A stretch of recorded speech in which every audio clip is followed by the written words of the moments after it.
একটা জিনিস কিন্তু মানতেই হবে ভাইয়া। কি জিনিস মানতেই হবে?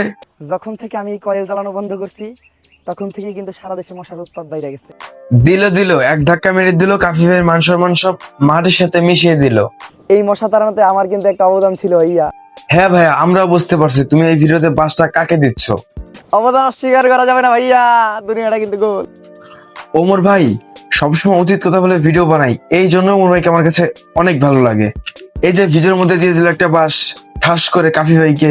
এটাই বাস্তব। I love you.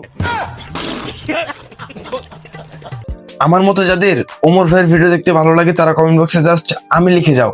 আমি লিখলেই বুঝে নেবো যে আমার মতো তোমাদেরও ওমর ভাইয়ের ভিডিও দেখতে ভালো লাগে। এই প্রমিস যেতে পুরা দেশবাসী সবার কাছে আমি প্রমিস করতেছি। ও তাই নাকি? সত্যি কি প্রমিস করবা ভাই?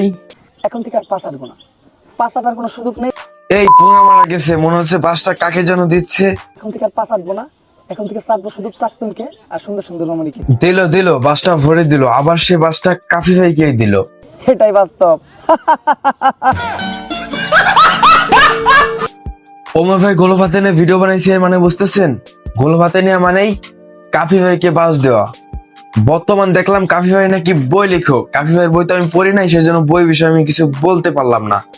কাফি ভাই কি কবি হয়েছে নাকি লেখক হয়েছে তা তো আমি জানি না। কাফি ভাইয়ের বই তো আমি পড়ি নাই, ঠিক আছে? যদি পড়তাম তাহলে বই বিষয়ে আমি কিছু বলতাম। পড়ি নাই, সেই জন্য বই বিষয়ে কিছু বললাম না। আপনাদের মধ্যে কেউ যদি বইটা কিনে থাকেন এবং পড়ে থাকেন তাহলে কমেন্ট বক্সে একটু জানাবেন বইটা কেমন ছিল, আমার একটু জানার শখ। কাফি ভাইয়ের মতো মানুষ বই লেখছে, কি এমন লেখছে, কি তার মাথায় আসলো, কিভাবে সেই বইটা লেখলো, এটা জানার আমার অনেক শখ। কাফি ভাই যেহেতু বই লেখছে, বইয়ের মধ্যে কি লেখছে এটা তো আমার জানা খুবই দরকার। বইটা আমাকে পড়তে হবে। বন্ধুরা, আজকে হাতের সময় কম, আজকের ভিডিওটা এই পর্যন্তই। আবার দেখা হবে নতুন কোনো ভিডিওতে। আর নতুন ভিডিও পেতে চ্যানেলটি সাবস্ক্রাইব করে রাখবেন। সবাইকে ধন্যবাদ। ঠাস করে একটা কমেন্ট করেন, হাত দিয়ে একটা লাইক করেন, লাথি দিয়ে চ্যানেলটি সাবস্ক্রাইব করেন। তো সবাই ভালো থাকবেন। আল্লাহ হাফেজ।